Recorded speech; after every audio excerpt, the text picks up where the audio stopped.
En Cien años de soledad, Gabriel García Márquez narra una de las escenas más memorables del realismo mágico, la peste del insomnio, una plaga que invade Macondo y sumerge a sus habitantes en un estado de vigilia perpetua.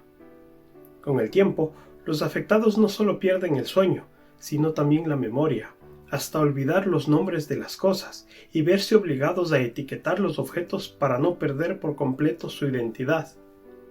Esta imagen, tan poética como perturbadora, no es solo un producto de la imaginación del autor, sino que hunde sus raíces en una epidemia real ocurrida entre 1915 y 1930, conocida como la epidemia de encefalitis letárgica.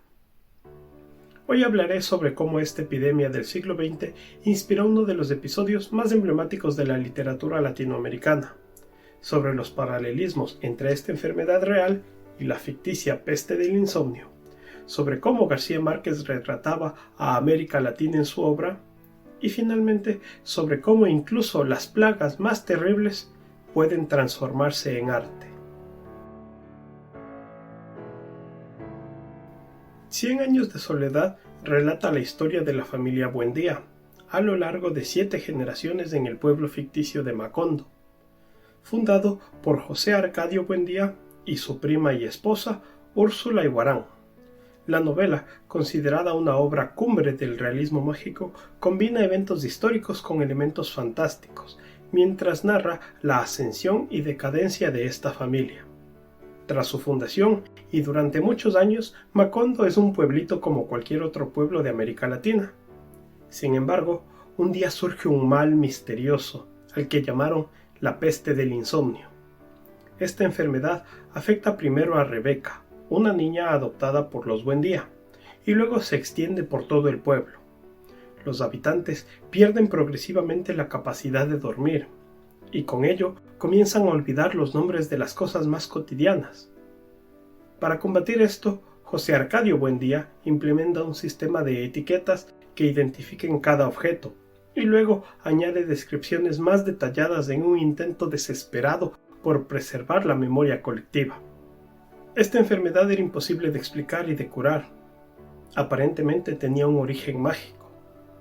Gabriel García Márquez lo utilizó para reflejar las preocupaciones centrales de la novela, el temor al olvido, la repetición cíclica de los errores y la fragilidad de la memoria. Pero aunque la peste del insomnio haya sido mágica, la enfermedad en la que Gabo se basó fue real, y sus síntomas son bastante parecidos. Esta es la historia de una enfermedad tan extraña que parecía sacada de una película de terror. Imagínate esto, de repente una persona deja de dormir. Pasa días enteros con los ojos abiertos, el cuerpo exhausto, pero la mente incapaz de descansar. Luego vienen las alucinaciones, voces, sombras, pesadillas que se mezclan con la realidad. Y cuando por fin el sueño llegaba, muchos no despertaban nunca, o si lo hacían, quedaban atrapados en sus propios cuerpos, conscientes pero inmóviles, como estatuas de carne. Esta pesadilla tuvo nombre: encefalitis letárgica. Apareció en 1915, cuando el mundo estaba envuelto en los embrollos de la Primera Guerra Mundial, y en paralelo con otra epidemia un poco más famosa, la gripe española, que todavía hacía estragos a nivel mundial.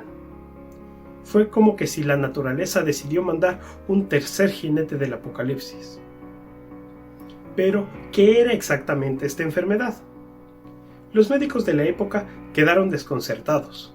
Los síntomas eran una mezcla aterradora: el insomnio extremo, ya que los pacientes pasaban semanas sin dormir, al borde de la locura; el letargo repentino, ya que otros pacientes caían en un sueño profundo del que no despertaban, y si lo hacían, quedaban en un estado como de zombies, conscientes pero incapaces de moverse o hablar; las crisis oculares, ya que los ojos se giraban hacia arriba sin control, como si miraran algo en el cielo; los cambios de personalidad, ya que adultos de pronto actuaban como niños, o personas tranquilas se volvían violentas de la noche a la mañana.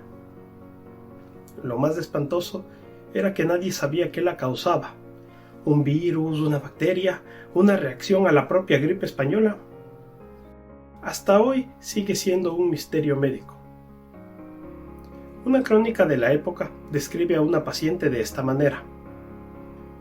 Una muchacha de 26 años es trasladada desde una comisaría al hospital psiquiátrico. Durante 2 días se muestra desorientada, parece deambular dormida. En los corredores de la clínica se pasea con los 2 ojos cerrados, como una sonámbula, y delira evocando toda clase de cosas de colores. Por la noche, bruscamente padece de un edema pulmonar y muere. La encefalitis letárgica tuvo mala suerte histórica. Llegó en el contexto perfecto para ser olvidada, durante el peor momento posible, ya que los mayores brotes se dieron cuando la Primera Guerra Mundial estaba por terminar. Europa estaba destruida y nadie quería hablar de una nueva catástrofe. La gripe española acaparaba la atención con millones de muertos, y esta nueva enfermedad parecía solamente un efecto secundario. Y los síntomas eran tan raros que muchos médicos los confundían con la locura. También con secuelas de la guerra, el shell shock, o con síntomas secundarios de la gripe española. Se estima que este letargo afectó a más de 1 millón de personas en el mundo, matando a 1/3 de ellas, y otro tercio quedó con daños neurológicos permanentes. Algunas personas se recuperaron, pero la mayoría mantuvieron una debilidad permanente en su salud por el resto de su vida, con síntomas de enfermedades neurodegenerativas parecidos al Parkinson. Muchos años más tarde, en la década de los 60, el neurólogo Oliver Sacks hizo un descubrimiento asombroso cuando trabajaba en un hospital en Nueva York. Decenas de los pacientes de la epidemia seguían vivos, pero atrapados en sus cuerpos como estatuas humanas. Algunos llevaban así casi 40 años. Sacks experimentó usando en ellos L-Dopa o levodopa, que es un precursor sintético de la dopamina, utilizándolo como un medicamento nuevo para el Parkinson. Al darles este fármaco ocurrió algo milagroso. Los pacientes empezaron a despertar. Los doctores del hospital dijeron que fue como ver a la gente volver de entre los muertos. Pacientes que llevaban décadas inmóviles empezaron a hablar, a caminar, a reconocer a sus familiares. Incluso algunos creían que todavía podían haber despertado en su propia época, décadas en el pasado. Pero la alegría duró poco. Pronto se hizo evidente que en la mayoría de los casos esta mejora era temporal. Los efectos del medicamento se volvían erráticos. Algunos pacientes desarrollaban movimientos incontrolables y muchos terminaban volviendo a su estado de letargo. Sacks documentó todo esto en su libro Despertares, mostrando lo cruel que podía ser esta enfermedad, dándonos un poquito de esperanza, solo para arrebatarlo todo después. Era como si la encefalitis letárgica, incluso décadas después, se negara a soltar a sus víctimas del todo. Una metáfora que es bastante adecuada para esta epidemia que el mismo mundo había tratado de olvidar.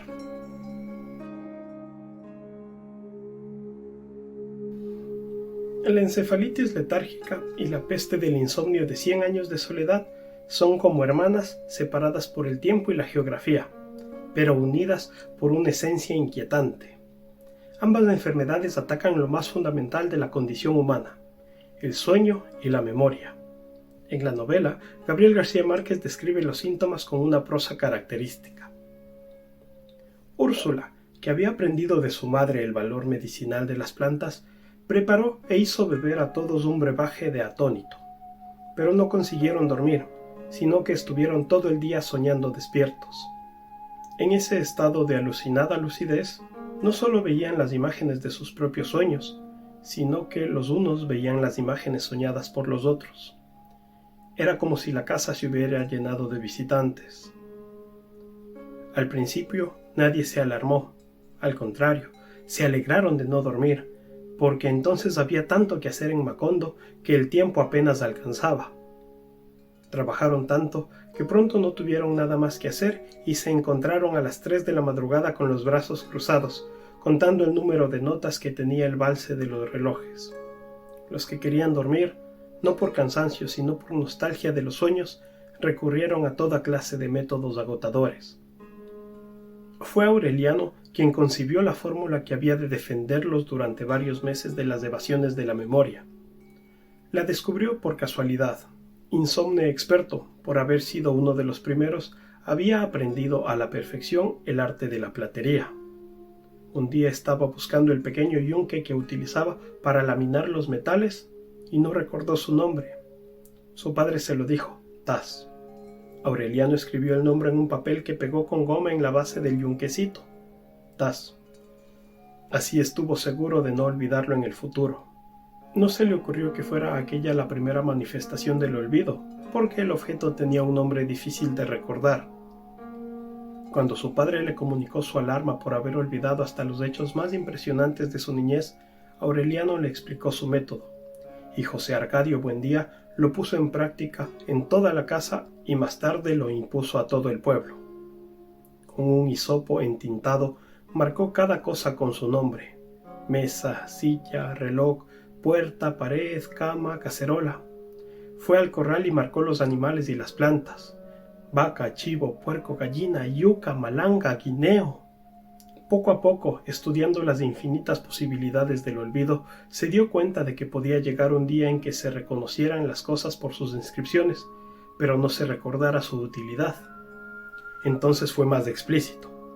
El letrero que colgó en la cerviz de la vaca era una muestra ejemplar de la forma en la que los habitantes de Macondo estaban dispuestos a luchar contra el olvido. Esta es la vaca. Hay que ordeñarla todas las mañanas para que produzca leche, y a la leche hay que hervirla para mezclarla con café y hacer café con leche. Así continuaron viviendo en una realidad escurridiza, momentáneamente capturada por las palabras, pero que había de fugarse sin remedio cuando olvidaran los valores de la letra escrita. Este pasaje podría describir perfectamente a los pacientes de encefalitis letárgica, entre la lucidez y el olvido, pero en manos de Gabo la enfermedad trasciende lo médico para convertirse en un símbolo. El insomnio representa la incapacidad de América Latina para descansar de sus ciclos de violencia y crisis. El olvido simboliza cómo los pueblos borran su historia, permitiendo que los errores se repitan. Los Buendía encarnan esa maldición de repetir patrones generación tras generación. Y Macondo, ese lugar mágico, pero condenado, como tantos pueblos reales de nuestro continente. Las similitudes con nuestra realidad son suficientes. ¿Cuántas veces Latinoamérica ha vivido su propia peste del insomnio? Dictaduras que quisieron reescribir la historia, masacres olvidadas, lenguas desaparecidas. Somos expertos en perder la memoria colectiva. La anécdota que inspiró Macondo es reveladora. En 1952, durante un viaje a Aracataca, su ciudad natal, Gabo encontró un pueblo fantasma, donde el tiempo parecía haberse detenido. El emotivo encuentro de su madre con una antigua conocida del lugar fue un abrazo lleno de silencios y lágrimas que describió como algo irreparable. Contenía ya la semilla de Macondo y de su tragedia. Como los pacientes de encefalitis, América Latina vive entre despertares fugaces y largas épocas de letargo. La genialidad de Gabo fue tomar una enfermedad real y convertirla en un espejo de nuestros peores fantasmas. El miedo a desaparecer, a ser olvidados, a convertirnos en pueblos fantasma, como aquel Aracataca de su infancia. Al final, tanto la encefalitis letárgica como la peste del insomnio nos hablan de lo mismo: la fragilidad de la memoria y el precio terrible de olvidar. Como escribió García Márquez, la vida no es la que uno vivió, sino la que uno recuerda, y cómo la recuerda para contarla.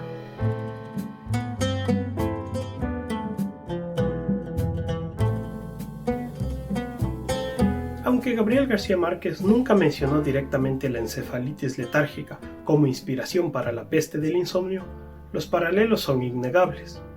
Más allá de los síntomas, ambas enfermedades llegaron sin aviso, se extendieron como un misterio médico y desaparecieron tan abruptamente como habían llegado, dejando más preguntas que respuestas. como que hubieran sido un acto de magia o un castigo divino. Y así, como en Macondo, nadie supo explicar el origen de la plaga, la ciencia aún debate qué causó exactamente la epidemia de encefalitis de 1915. Curiosamente, otra posible inspiración pudo ser la enfermedad del sueño africana, transmitida por la mosca tsetse. La ironía es evidente, una infección llamada enfermedad del sueño que en sus primeras etapas puede provocar insomnio severo. Al igual que la encefalitis letárgica, esta enfermedad tropical fue durante siglos un rompecabezas médico, hasta que se identificaron los parásitos responsables hace poco. No deja de ser trágico que una epidemia cuyo síntoma central era la pérdida de la memoria haya sido ella misma casi olvidada por la historia. La encefalitis letárgica quedó sepultada bajo el trauma de la Primera Guerra Mundial y la gripe española, igual que Macondo fue borrada por el viento al final de la novela. Hay un paralelismo inquietante entre una profecía sobre los protagonistas de la obra y nuestro desconocimiento actual sobre esta enfermedad. El gitano Melquiades escribió sobre los Buendía: la primera del estirpe está amarrada a un árbol, y la última está siendo devorada por las hormigas. Si no entendemos las epidemias del pasado, ¿no estaremos nosotros también condenados como los Buendía a repetir los mismos errores? La falta de consenso científico sobre el origen de la encefalitis letárgica nos deja vulnerables ante futuras crisis sanitarias inesperadas. Pero hay esperanza.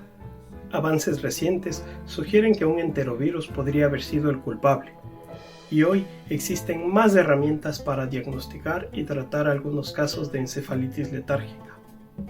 La ciencia, aunque lenta, avanza.